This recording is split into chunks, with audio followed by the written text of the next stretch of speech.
We left off last week, we just sort of briefly touched on intermolecular forces of molecules, what that means, and the fact that it has real world effects. The interactions between molecules are super important for trying to figure out how molecules behave in solution, in the gas phase, as solids, and you can see real world effects on things like boiling points, melting points, and things you see in every day.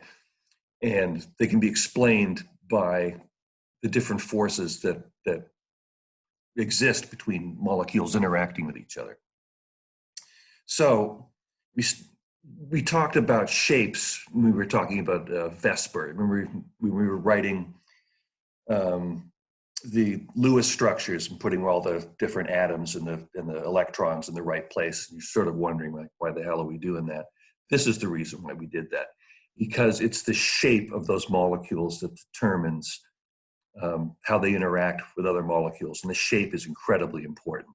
So we'll go into more detail about that today. So hopefully we'll sort of connect with some of the things we've learned before, like molecular shape, polarity, dipoles. Oh boy, we're going to talk about dipoles a whole lot today, and hopefully begin to put together why that was important. What's a partial charge as opposed to a full charge? What's the difference between a non-polar covalent bond and a polar covalent bond? And why is that important anyway? And if you remember, we talked about electronegativity a whole lot. And like, oh my God, the electronegativity table. Do we have to memorize all those numbers? No, we don't have to memorize all those numbers, but we should sort of remember which atoms are more electronegative and can pull electrons toward themselves, which aren't, because that now becomes really important in determining what a dipole is in a bond which joins two atoms together, and how that affects molecules interacting with each other. It's really important to make that connection. So why don't go through it a little bit. So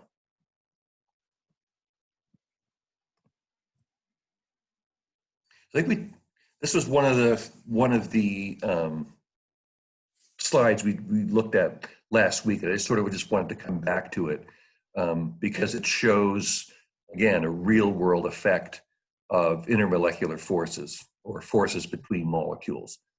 And so we look at, let me get my pen here. We looked at water and ethanol. I think we're sort of all familiar with ethanol, be it legal or not, and diethyl ether, which used to be used as an anesthetic for surgery. So we came up with a whole lot better ones. Anyway, water, as we know, looks like this.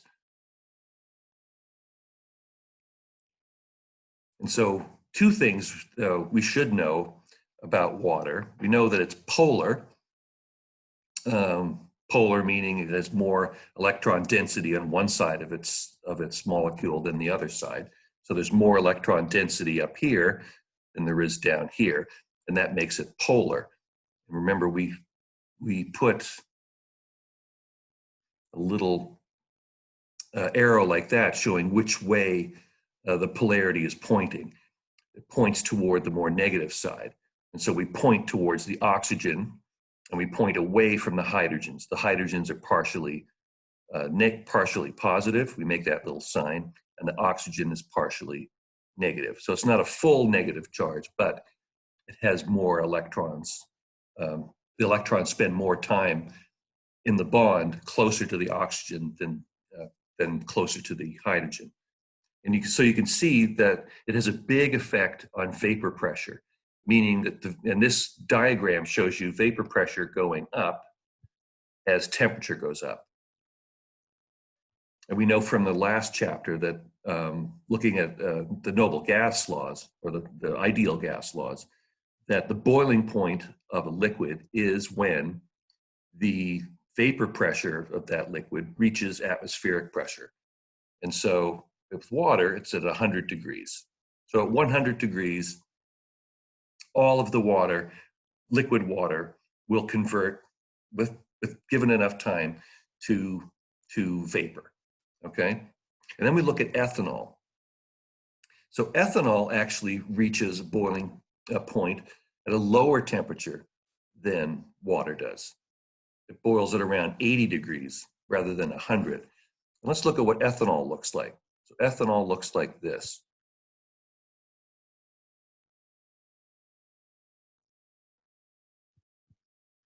So we can see with ethanol has sort of like a polar part and a nonpolar part. So its nonpolar part is over here, which is basically just hydrocarbons. And carbon and oxygen have pretty much the same electronegativity. They're really, really close to each other. So those are nonpolar bonds, meaning that the electrons spend just as much time close to the carbon as they do to the hydrogen. So there's no difference. And so it's completely nonpolar. But it does have a polar side.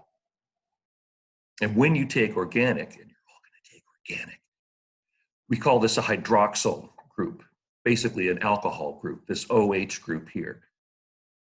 And we know that oxygen with hydrogen is polar because oxygen is one of the 3 most electronegative elements there are. What are the other 2? Oxygen, what are the other 2? It'll be really important later. 3 most electronegative elements. One is oxygen, one is Fluorine. Fluorine or chlorine? Fluorine. Fluorine, that's right. Fluorine's the most electronegative element. So we got fluorine, we got oxygen, and there's one more. Nitrogen. Nitrogen, excellent. Yes, those are the 3 most electronegative elements, and we'll find out that they're really, really important in these intramolecular forces. So here we have a nonpolar part and we have a polar part. And so because ethanol isn't quite as polar as water, water has one part of the molecule that's slightly positive, one part of the molecule that's slightly negative, and there's no part of it that's nonpolar. Just look at the whole thing, it's completely polar. Ethanol, on the other hand, has 2 sides, a nonpolar side and a polar side. So the polar side means that since it's a polar molecule, it has slightly higher vapor pressure. Things will interact, but because it has a nonpolar side, it doesn't interact as strongly as water does. And so its vapor pressure goes up because we're going to find out that the amount of energy you need to put into these molecules to get them to break apart and stop interacting with each other in a liquid phase, that's a function of the intermolecular forces. If there are more intermolecular forces or stronger intermolecular forces, it takes more energy to break them. And you need to break them in order to get them from the liquid phase to the gas phase where they stop interacting completely. And it's that intermolecular interaction which defines the boiling point and the vapor pressure. If you have, for instance, a candle is made out of completely nonpolar molecules, like octane, or it's just a hydrocarbon. Now we would suspect that a hydrocarbon, because it's completely nonpolar, should have a very low vapor pressure. And actually, most hydrocarbons are either gases or liquids.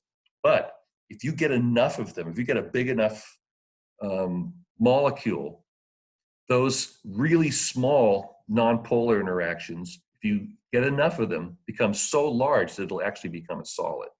And we'll talk about what that interaction is in just a little while. So we've got ethanol, lower boiling point because it has a polar side and a nonpolar side. Now diethyl ether looks like this.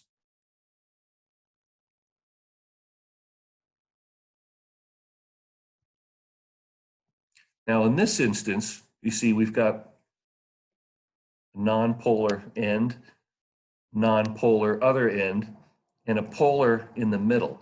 And so basically it has, instead of having one side of the molecule being polar and the other being non-polar, now it has two sides being non-polar with a little bit with polarity in the middle.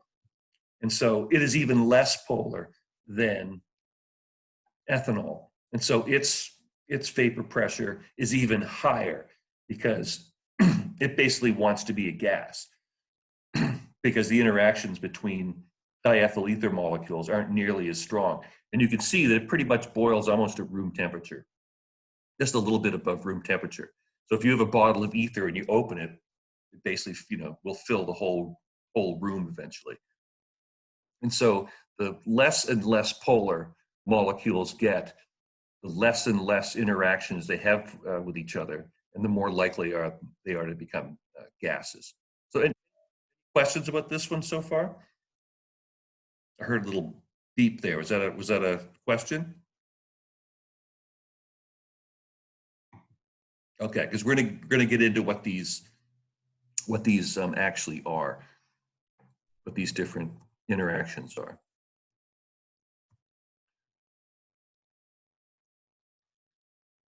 So, as we mentioned, intermolecular forces are the attraction between molecules. Intramolecular are inside, intermolecular in between. So intermolecular forces are weak compared to bonds. Chemical bonds, as we know, are really, really strong because electrons are physically being shared between pairs of atoms. They're sharing those electrons. With intermolecular forces, they're not actually sharing electrons, but they're getting close. Those interactions, those electrons are getting close to each other, but they're not physically being shared. So they're weaker than actual bond energy. But we'll see that some of them can be very, very strong. So these are what chemical bonding forces. These are the ones we've sort of been learning about and we should be fairly familiar with. We sort of remember that ionic was really strong.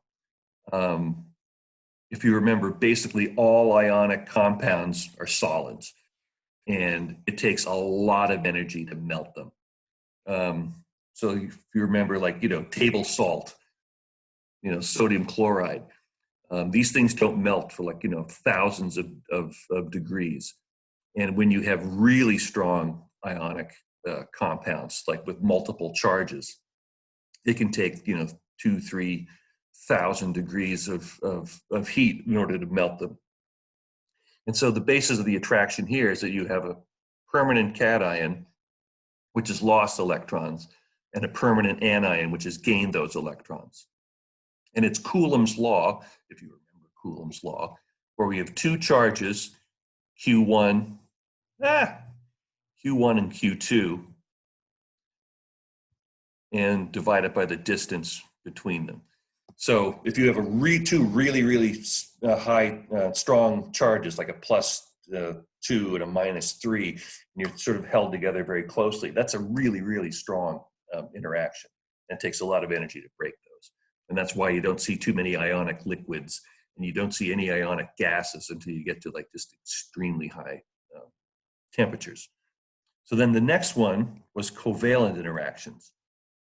And that's when, instead of electrons being taken from one atom and being given to another, they're being shared, remember? So they have two more nuclei, and they're sharing electrons between them. So what were the two different kinds of covalent bonds? Anyone remember what they are? Excuse me.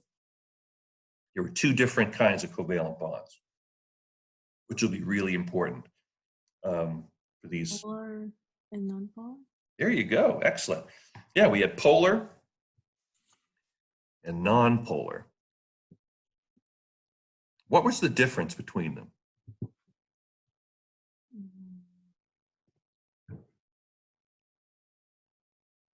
What was a polar bond versus a non-polar bond? What was different between the two different kinds? does it have something to do with like um equal sharing of wait, no, not electrons. Yeah, it had everything to do with the equal sharing of electrons. Excellent, that's right. So if the two atoms involved in that bond had equal or fairly close to equal electronegativity, that means that they pulled those electrons in the bond toward themselves with about the same strength. So if I had like carbon and hydrogen, they have very close electronegativities. When they pull on those electrons, they pull at about the same force. And so the electrons are equally shared. And so it's a nonpolar bond. But if I had oxygen over here and hydrogen over here, little hydrogen, oxygen has really strong electronegativity, and it pulls those electrons from hydrogen. So that now oxygen over here is slightly negative because it has more electron density around it. The electrons spend more time around the oxygen and less time around the poor little hydrogen. And that's a polar bond. And we'll see now why that's so important and what that does to the interactions between those molecules. So we can see the energy, the interactions of covalent bonds is less than ionic bonds. So it's easier to break those bonds, but there's still a lot of energy. I mean, it still takes a lot of energy to break them. And then finally, we get into metallic bonds. Now, metallic bonds is basically just any metal, generally. So if we have, like, say, a piece of iron or a piece of copper or a piece of aluminum, doesn't really matter which metal it is. The way that the metal bonds get set up is that, and we didn't really get into it too much, but with metallic bonds, basically you just have this sort of rows and rows and rows, this sort of matrix of cations. So Fe2 or Fe3 or Al3 or Cu2, Cu plus 2. So they all have lost those electrons, but they haven't lost them completely because they're sort of completely delocalized. You can see all the electrons sort of swimming in between, sort of moving around. Those electrons are just sort of freely moving around through this matrix of positive charges. And that's why metals conduct electricity so well, because those electrons are just constantly moving around and being shared. Sort of like, anyone remember the Borg, from Star Trek? They sort of have the hive mind. Well, metals are kind of like that. They form these like huge molecules where the electrons freely move in between them. And so we say that they're delocalized. The electrons aren't really shared by any one or any pair of atoms, but the entire piece of metal. And so the energy to break that is also fairly strong and about the same as a covalent bond. So those are the three the three major kinds of bonding forces we've discussed. So these now are the non-bonding forces we're going to talk about. So we'll spend a little bit of time on this because these are sort of the basic intermolecular forces we're talking about and how strong they are. So the strongest one is between an ion, positive charge or a negative charge. Here we've got a positive charge, and a dipole. So remember what a dipole is. A dipole is a molecule that has a polar bond. So there is the sharing between those electrons is not equal. And so that means there's more electrons on one side of it than the other. And so here we see there's more electrons on this side. This side of the molecule has more electrons than this side. Man, I'm having a hard time writing in this. So on the right side, there's a fewer electrons, and so it's sort of slightly positively charged. And there's more electrons spending time on the left side of the molecule, and so it's slightly negatively charged. So now you have an interaction between permanent charge, which is the ion, and a slight charge, which is a dipole. And that's a strong interaction because basically, if you remember, the strongest interaction possible is between two ions, right? Positive charge, negative charge. Here, we've got a positive charge or a negative charge and a partial charge. And so that's pretty close to an ionic bond. But since it's a partial charge, the energy of that interaction is not nearly as much as an ionic interaction, but it's really strong. And you can see that if the dipole is big enough, you can have an energy that's almost the same as a covalent bond. Not quite, but almost. So that is a very, very strong interaction. And so an example here is if we take sodium chloride and dissolve it in water, you can see now we have sodium ion interacting with water. And this shows you why ionic compounds dissolve in water. Even though that sodium chlorine bond is really, really strong, when you put it in water, each one of those ions has about 4 to 6 of these interactions right here, each one of them. So basically you're replacing one really, really strong interaction with like 8 to 12 slightly weaker ones. But when you add them up, there's more energy in these interactions than there was in the sodium chloride interaction. And so that shows you why some salts dissolve in water, because the attraction of the ion with water is so strong that it can overcome that ionic bond. And in fact, it's more stable to have the ions interacting with water. But some ionic compounds don't dissolve in water. Why do you think that is? It's things like calcium phosphate, for instance.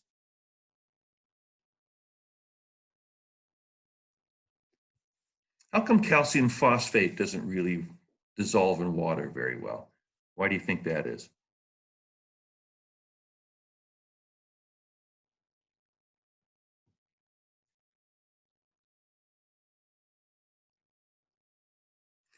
Total silence. Remember, there's no wrong answers, just wrong people. What do you think? Here's the example. I got sodium chloride, +1, -1.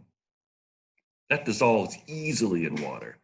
You can dissolve a ton of sodium chloride in water. That goes into solution like that. Calcium phosphate, not so much. It does not like to dissolve in water. What's the difference?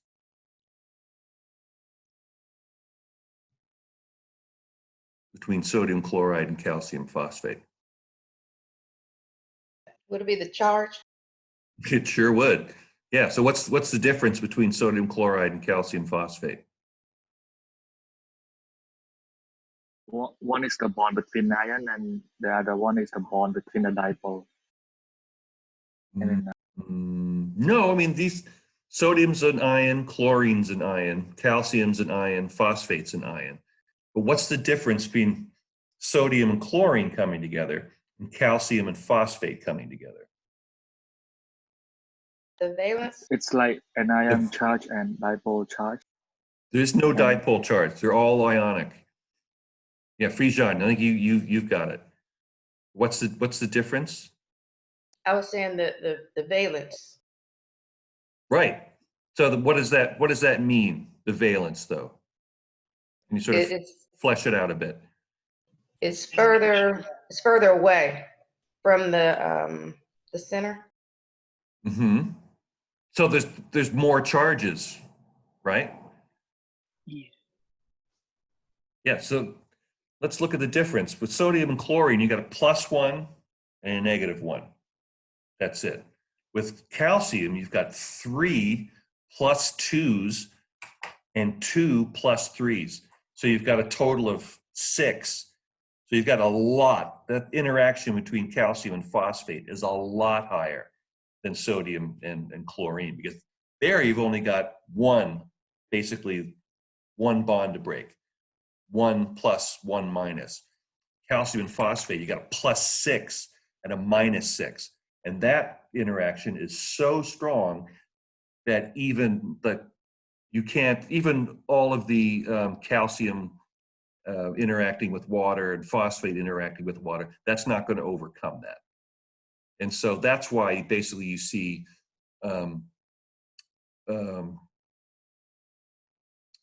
ions or ionic compounds with a lot of charge density are not soluble in water.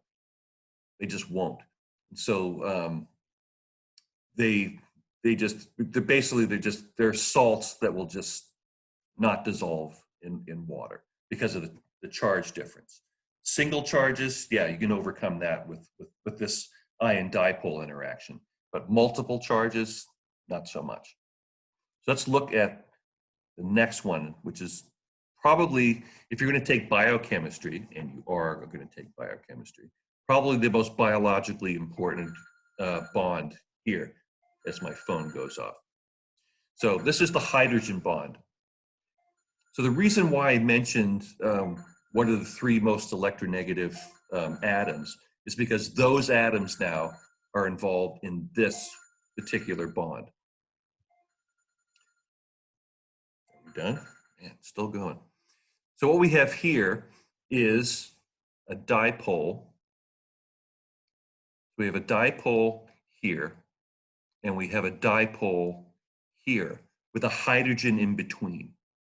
And so we have a hydrogen bond donor, which is this. It's sort of basically donating this the hydrogen, and we have a hydrogen bond acceptor over here. And so what's happening is, because we have a very, very polar hydrogen, there's a very high positive, partial positive charge, because it's bound to either nitrogen, oxygen, or fluorine. Because those are 3 super highly electronegative atoms, they pull almost all of the electron density away from hydrogen. So its partial positive charge is very high. Then on the other side, so that's on this side of the bond. On the other side of the bond is another fluorine, oxygen, or nitrogen, which will accept this interaction between the partial positive charge on the hydrogen and the partial negative charge on the nitrogen, oxygen, and fluorine. So basically you need 2 things for a hydrogen bond to happen. You need to have an oxygen, nitrogen, or fluorine with a hydrogen attached to it with a covalent bond. And you need another oxygen, nitrogen, or fluorine to interact with it. And so an example is here. This is why water has such a high boiling point, because not only do you have these, not only is water polar, it has these interactions where you have a partially negative oxygen here, partially positive hydrogen in the middle, and another partially negative oxygen here. So the 3 of them sort of line up, and you get this interaction between them. And it's not a particularly strong interaction, as you can see, not nearly as strong as the ion dipole. But you'll find especially with biological molecules like proteins and DNA and things like that, there will be hundreds, if not thousands of these interactions. And you get enough of them, that's a really, really strong bonding interaction. And so this is super, super important. And it's basically why water boils at such a high boiling point, like ammonia and hydrogen fluoride, or HF, interact so tightly because they can do this particular interaction, whereas other atoms don't. So remember, it's only negative nitrogen, oxygen, fluorine. The only three that can do this. Nobody else can. So is that clear about the hydrogen bond? Because yeah, it's super, super important to both biology and chemistry. Probably even more important for biology than it is for chemistry. It's this bond that keeps that keeps your DNA together. And if it wasn't for this, you wouldn't be able to copy your DNA. The ability to copy your DNA is based pretty much entirely on this interaction. So it's kind of important. Okay. So then next, after that, we have dipole-dipole interactions. So that is just simply, it's as simple as it gets. I've got one molecule that's a dipole, and it interacts with another molecule that's a dipole. So here we have a molecule that has more electrons on the right side than on the left. And we have the same molecule here. And basically what it means is they just line up so that the partial positive charges interact with the partial negative charges. And so they sort of, come close to each other because, as we know, opposites attract, right? But so with an ionic bond, you've got a permanent positive charge and a permanent negative charge coming together. Dipole-dipole interaction, you've got a partial negative and a partial positive coming together, and they interact. So depending on the strength of the dipole, like if you have a really, really polar interaction, this will be strong. If they're not quite so polar, it'll be weaker.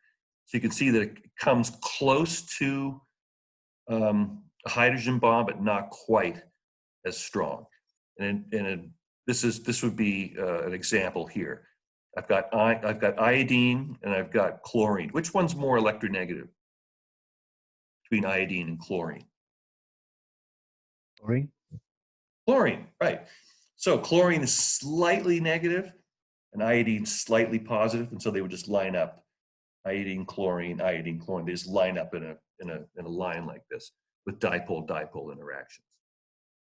So then next is what we call an ion-induced dipole. Now an induced dipole is something we're going to keep coming back to, so it's important to understand what that means. So an induced dipole means that a molecule that does not have a dipole, so basically a nonpolar bond or a nonpolar molecule, the electrons are equally shared between the two atoms. So what happens when a dipole is induced means something happens to it that changes that sharing of the electrons. Excuse me, I drink more tea. Something happens to it that the electrons are no longer equally shared. And in this instance, an ion comes by. And when you have an ion, like if you have a permanent positive charge, it's going to pull some of the electrons in that nonpolar bond, which is equal sharing, towards it. And so it's going to basically force a weak dipole to take place. And so an example here would be if I had a permanent positive charge, like if I had an iron 2 ion, so it's got a +2 charge, so it's pretty positive. If an oxygen molecule comes close to it, it induces that bond to make one of those oxygens slightly more negative than the other. The oxygen that's closer to the iron will be slightly more negative because the positive charge of the iron is pulling electrons toward it. Remember, it's positively charged. It's going to want to interact with a negative charge. And if there isn't a negative charge to interact with, it's going to make one. And so it pulls electrons toward itself. And this oxygen bond which before was nonpolar, now becomes polar. So now this oxygen on the left side becomes slightly negative, and the one on the right will become slightly positive, very slightly. So this interaction isn't particularly strong. You can see that it's not as strong as a dipole, two permanent dipoles interacting with each other. So it's not that strong, but it's this interaction that keeps you breathing, right? So it's the iron in your hemoglobin binds oxygen. And it's because oxygen's a nonpolar molecule, why would it interact with something that's polar? Well, iron induces it to be polar. It basically forces the oxygen to be polar. So now, a nonpolar oxygen molecule is now interacting with a polar iron molecule. And then it's that in your hemoglobin that binds oxygen and circulates oxygen around your body. And because this is a weak interaction, it's reversible. And you want it to be reversible, because if it wasn't reversible, you'd die, right? So you want the oxygen to be able to bind to, you want the oxygen to be able to bind to the iron. You also want to be able to get it off again. So in the lungs, you've got iron that doesn't have oxygen on it. Oxygen, you breathe in the oxygen, it bonds to that iron with this ion-induced dipole interaction. That goes away into your tissues, into the rest of your body, and then it's released. So you want it to be strong enough to form, but weak enough to break. And so that's why this ion-induced dipole interaction is also very biologically important. Next, we've got dipole-induced dipole. So basically here, now we've got a permanent dipole interacting with a non-dipole. So the example here is we've got HCl, which we know would be polar because chlorine is a lot more electronegative than the hydrogen. So that's very, very polar. And then it interacts with a chlorine molecule that isn't polar at all, right? Because you have two molecules, equal electronegativity, that's going to be completely nonpolar because they're pulling on the electrons exactly the same.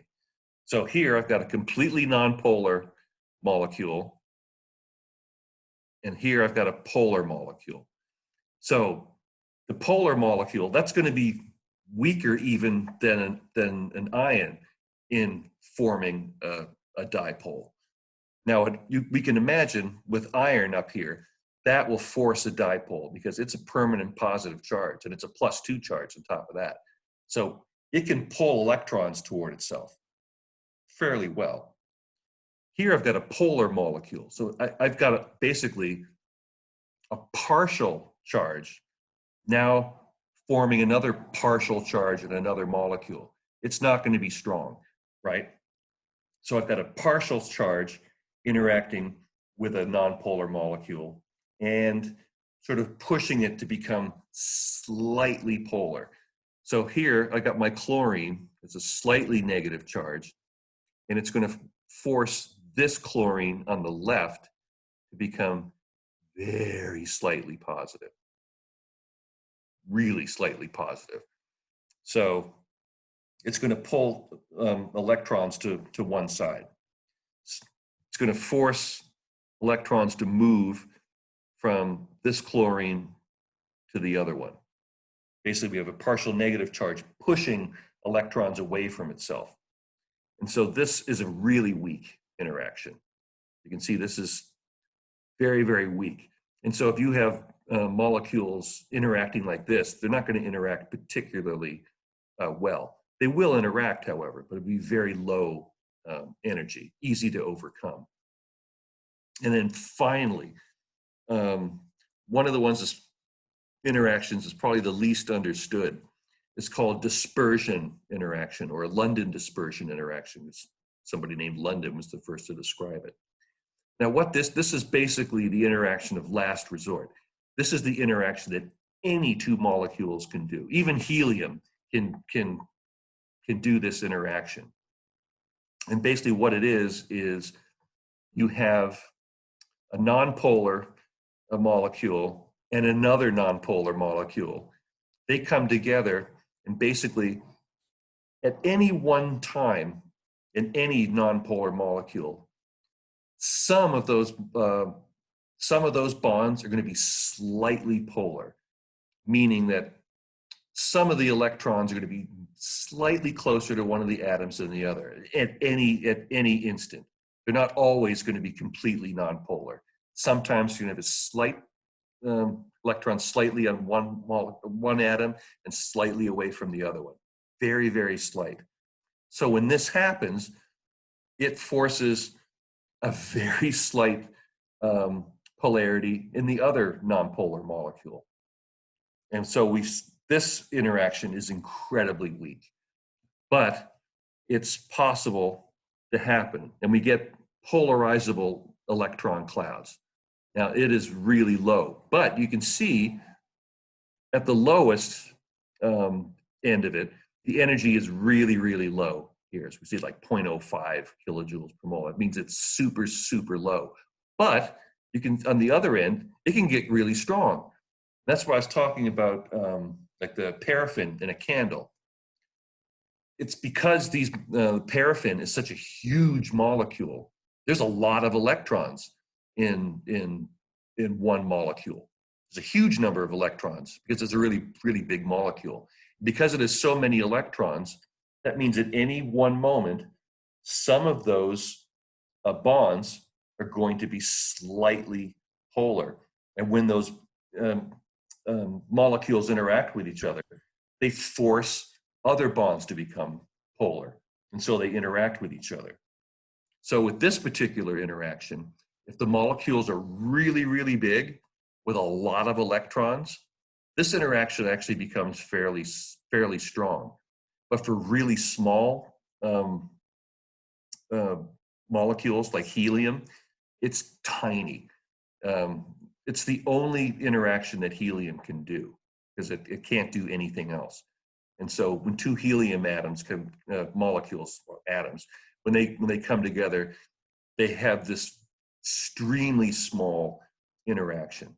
And that's why basically helium boils at about like 4K, because this interaction is so small that it basically you have to remove every bit of heat away from it in order to see this interaction take place.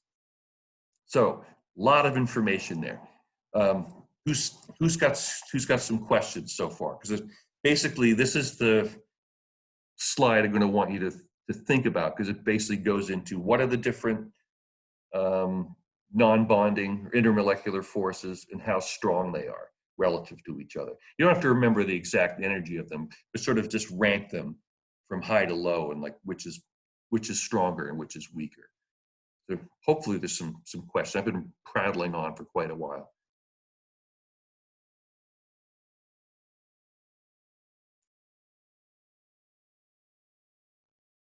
Questions about them? Nothing?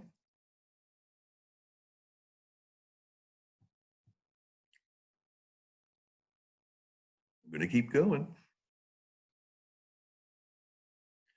Okay. Let me clear these.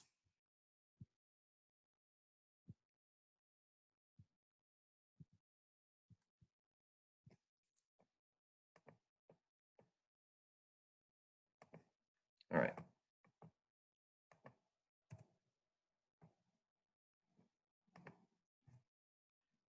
Got a comment saying I'm blown away. That was a lot to take in. That's a lot to take in. We'll talk about it more. I mean, I'm gonna try and go slowly because yeah, there's a lot to take in. There's a lot of different things. So now I'm just going to spend some time on each one because that was a lot at once. Here's just wanted to show you what we're talking about with polarity. What does polarity look like? And polarity we look at these different molecules. Where they're blue is where they're slightly positive, and where they're red is slightly negative, right? So if we have, this is water over here. So if we have oxygen with a high electronegativity here, it's going to be slightly positive, slightly negative, meaning that there's more electrons close to the oxygen than there is close to the hydrogen. So the red is where there's more electron density up here, and the blue is where there's less electron density down there. And so it's polar. It has a definite side. One side is slightly negative, one side slightly positive. And the more electronegative atom you put on one side, the more polar it's going to be. And so what makes this thing bond so well is that not only do you have that dipole-dipole interaction possible, where you've got, so this is the dipole with, looks like this, right? So not only do we have a strong dipole moment, remember what a dipole moment is, just basically how strong a dipole is. It's just a measure of how strong the dipole is. And you can see in here, these numbers basically show you how much charge each of these atoms has. And you can see with the oxygen, it's almost a full negative charge. It's like 3/4. See that it says 0.75 there? So it has about 3/4 of a negative charge, which is pretty strong. So instead of a -1, it's like, 0.75 minus. It's very, very strong. So this is a very, very polar molecule. But not only that, it has this hydrogen here.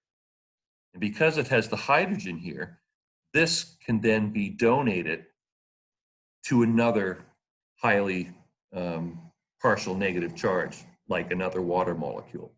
So it does both. It's polar and it can do hydrogen bonding. So that means it interacts really, really strongly. Same thing here. Here we've got HF. So fluorine, as we know, super, super electronegative. And so it pulls about 40%, a little more than 40% of the electron density toward itself from the hydrogen here.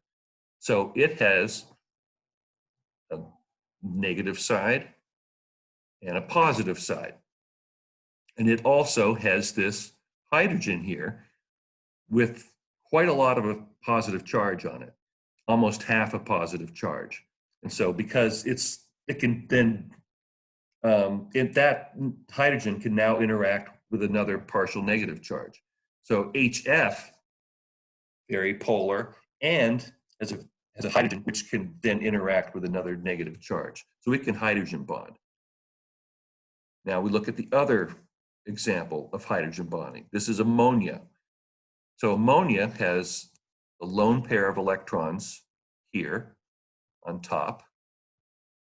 Not only does it have that pair of electrons up there, it pulls electron density away from this hydrogen and this hydrogen and this hydrogen as well. And so you can see that the partial negative charge on nitrogen is it's like a full negative charge. So like there's a full -1 charge here. Ammonia is super, super polar. And so its partial negative charge is even stronger than oxygen or fluorine. So it's really, really has a really high negative charge. It's really polar. So you can see that this polar side is even stronger than the other two. So it's very, very polar, and it has not one, not two, but 3 hydrogens. It can then interact with another partial negative charge. So ammonia has a heat capacity even higher than water. So you remember what heat capacity was. Anyone tell me what heat capacity is? Real briefly? Or long-windedly as you would like. What's heat capacity?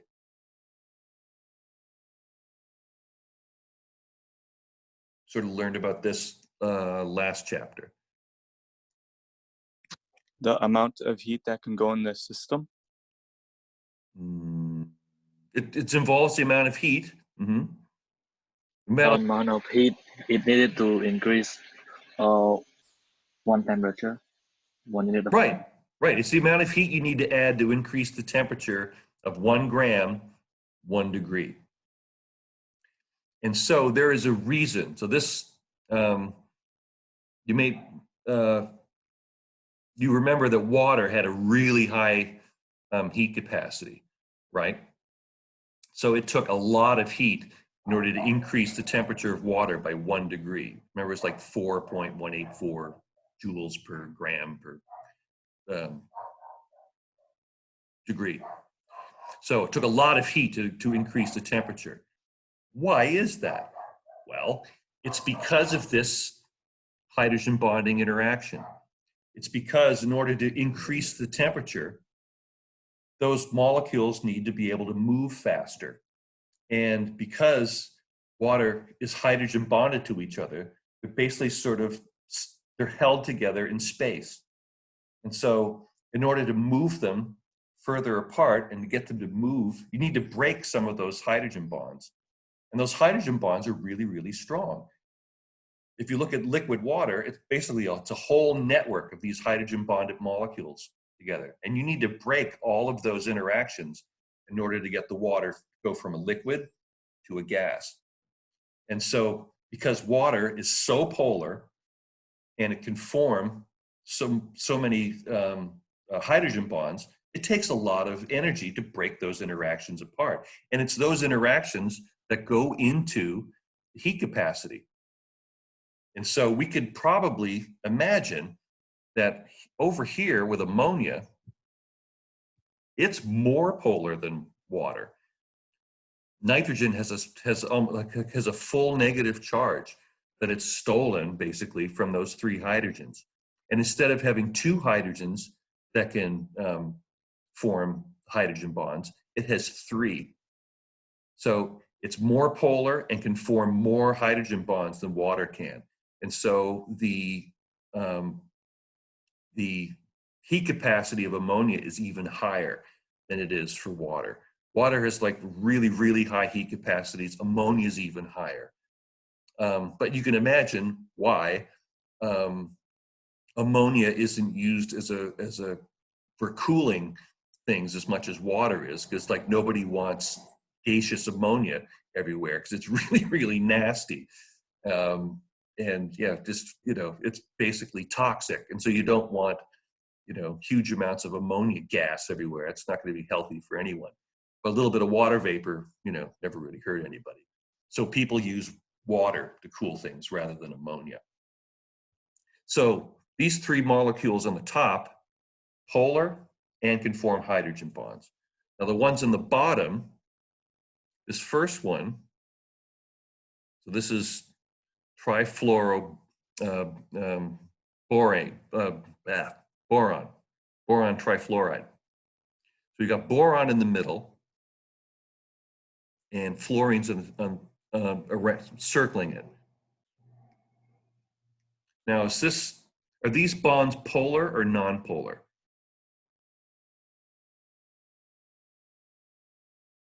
The fluorine boron bonds, are they polar or non-polar?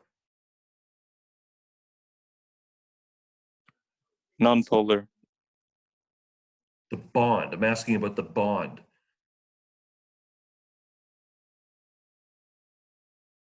This bond right here. This bond right there. Is that a polar bond or a non-polar bond?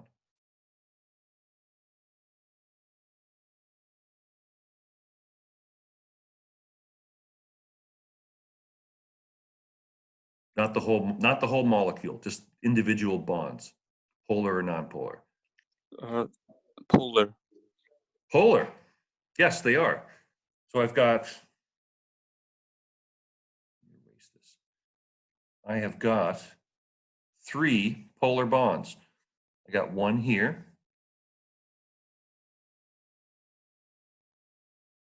Got one there. Oops, it's a little wide. I've got one here, and I've got one here. What about the molecule? Is the molecule polar or nonpolar?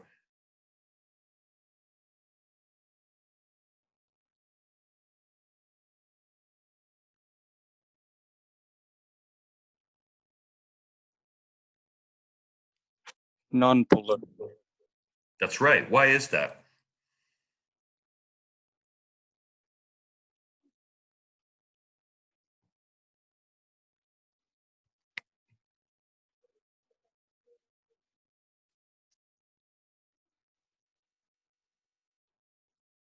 So I've got 3 polar bonds, but I've got a nonpolar molecule.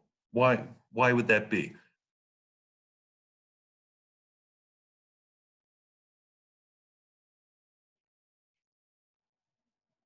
Because of the polarity of fluorine. Well, fluorine by itself isn't polar. Bonds are polar, molecules are polar. Atoms aren't one thing or the other. So either the bonds are polar, but the molecule, the collection of bonds isn't. So why is that? So remember, there was 2 things that are important for these. Electronegativity. The electronegativity is defined whether or not a bond is polar. And so fluorine has a high electronegativity, so it steals electrons, and boron has a lower electronegativity, so it basically gives electron density away. So that tells me that BF bonds are polar. It doesn't tell me whether or not the molecule is polar. What tells me that the molecule is polar or not? Remember, there's 2 things that go into these interactions. One is the polarity of the molecules, and what was the other one?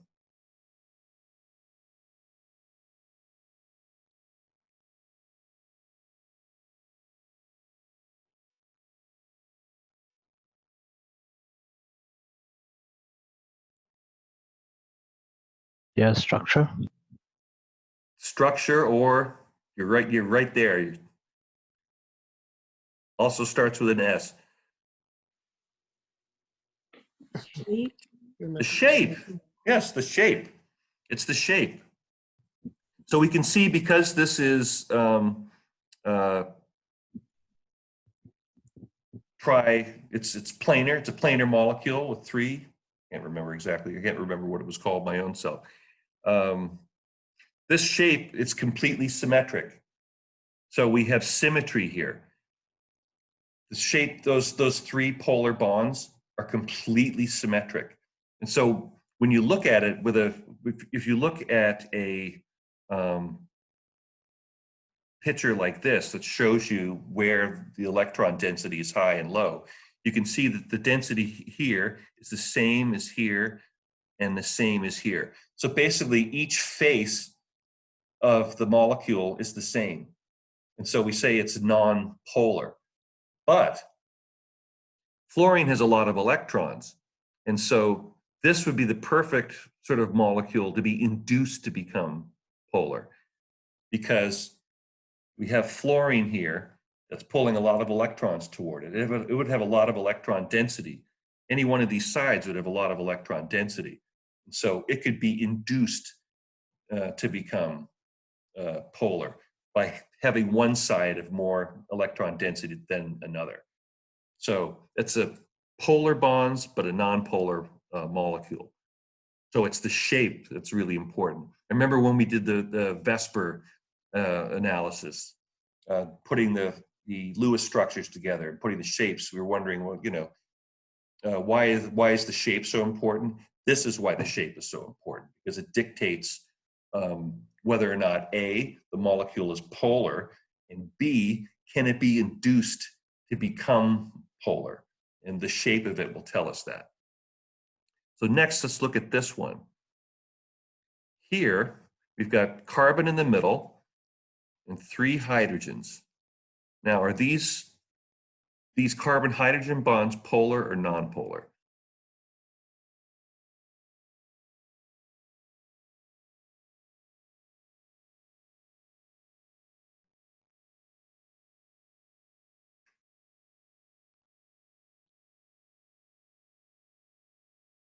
CH bond. Is that going to be a polar bond or a nonpolar bond?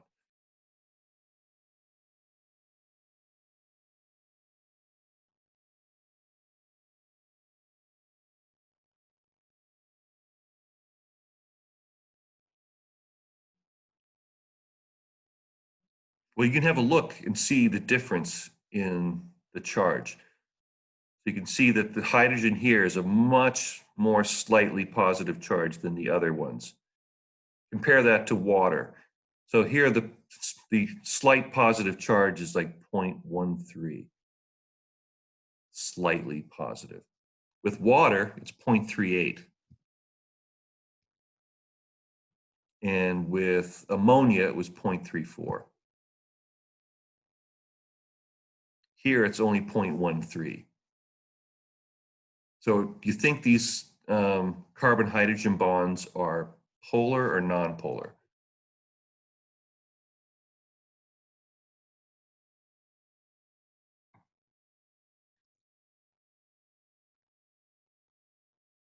You can take a guess. No one's going to bite you. No one's going to bite you. Polar? Here, they're not polar, but they're slightly more polar because of the fluorine. So fluorine pulls electrons toward itself. And you can see what's happening here is that it's pulling electron density away from the carbons toward, from the hydrogens toward the carbon and toward the fluorine. And so if this was CH4, if we had a carbon here and 4 hydrogens around it, there'd be almost no positive charge on the hydrogen at all, because the difference in electronegativity between carbon and hydrogen is almost 0. But we've got this fluorine now here that's basically inducing a slight bit of polarity where there wouldn't be one before.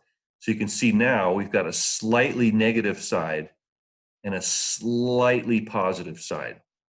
And so this is a slightly polar molecule because of the presence of a fluorine, highly electronegative, sort of induces the molecule to become slightly polar. But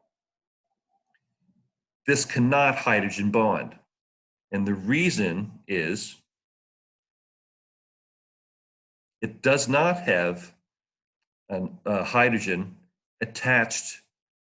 This hydrogen is not attached to fluorine or oxygen or nitrogen. So it's not nearly as slightly positive as this one or this one or this one. And so it can't form a hydrogen bond. So the top 3 molecules can form hydrogen bonds. This one cannot, because that hydrogen has to be attached to one of these 3 molecules, okay? So it would have a lower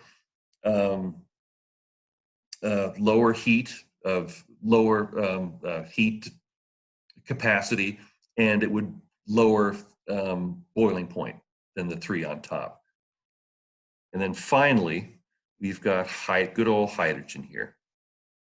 Now, is hydrogen polar or nonpolar?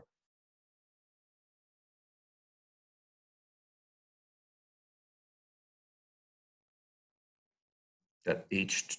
Is that polar or nonpolar? Non-polar? It's as nonpolar as it gets, pretty much. It's like it's the most nonpolar molecule there is. Because here we've got 2 really small atoms, the smallest, joined together. And so you can see that there is absolutely no charge, none. There's no partial positive or partial negative charge, 0, because they're have exactly the same electronegativity. And so they're sharing those electrons as equally as you humanly can. So basically with hydrogen, there's only one interaction possible. And what is it? What's the only interaction available to a hydrogen molecule?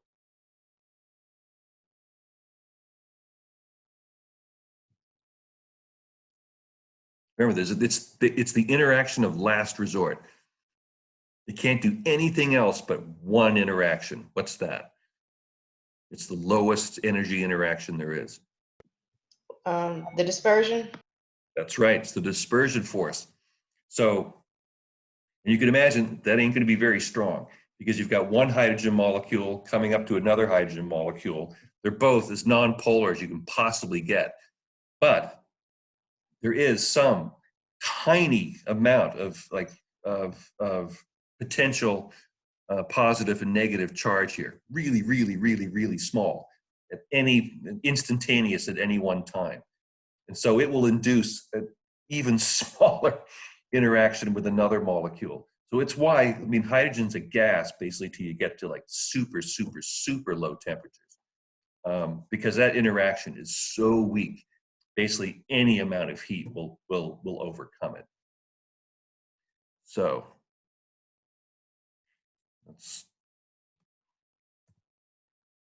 this is what these interactions sort of look like when you have solids and liquids. So imagine this would be a dipole like HF, for instance. If we had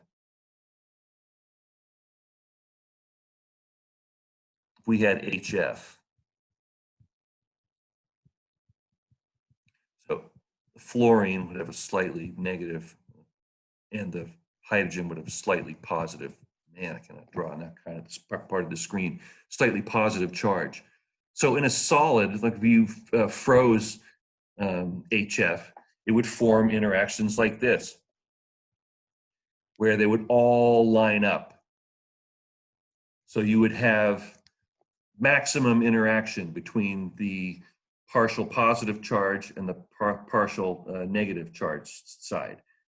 They would all line up so that you would have an interaction. And so you get this, what we call a lattice.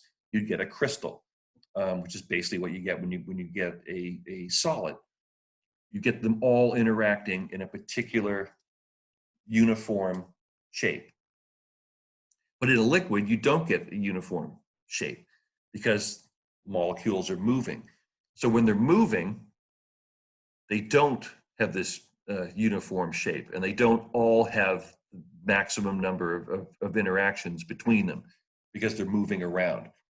And so in the liquid, they stay together, but they're not going to be as close all the time. So the interaction is going to be a little bit weaker because we know that when you have two charges, you move them close together, a positive charge and a negative charge. When they're close together, the interaction is really, really strong. When you move them apart, it's weaker. And the same is true here. When you've got a liquid, these molecules are moving. They're not always going to be as close together as they are in a solid. So this interaction is going to be weaker than it is in a solid.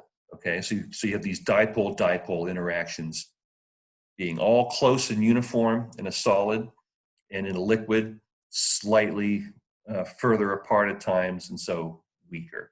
Does that make sense? So it's also why a solid would have a higher heat capacity than the liquid. So let's.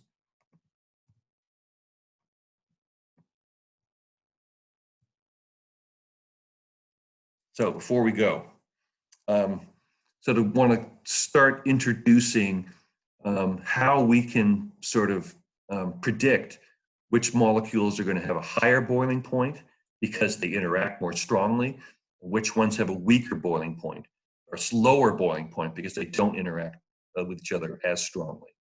Now here we've got some molecules and whose differences are in their dipole moment, or which one has a stronger dipole. So on the bottom, we've got propane. So we know propane is completely nonpolar molecule. It's just a hydrogen. The only atoms it has are hydrogens and carbons.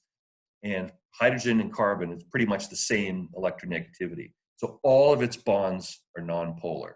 And you can see from the shape of it, it's also nonpolar. So the shape is nonpolar as well. If you look at the shape, there's no place where you have slightly blue for positive and slightly red for negative. There's none of that. It's completely nonpolar. And so its dipole moment is extremely low. And so its boiling point is basically, it's below zero. So zero, if we remember, is 273. So it boils at around minus 40 degrees C. So it's a gas. And we know propane is a gas at room temperature. So let's look at another molecule. So the next one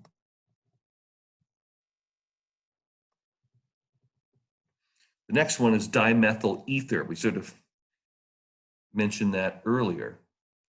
And so it's slightly polar because it has oxygen in the middle and it has nonpolar on the end. So its dipole moment is much higher because it has an oxygen in it. And so it is slightly polar.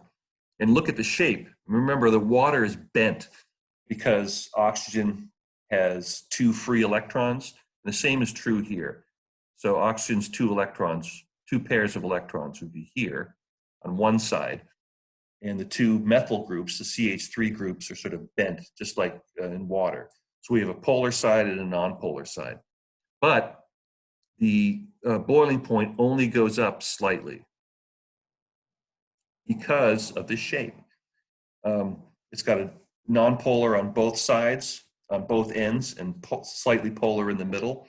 So even though it has a stronger dipole, the shape sort of makes it not that much more polar than propane. Next, we go to methyl chloride.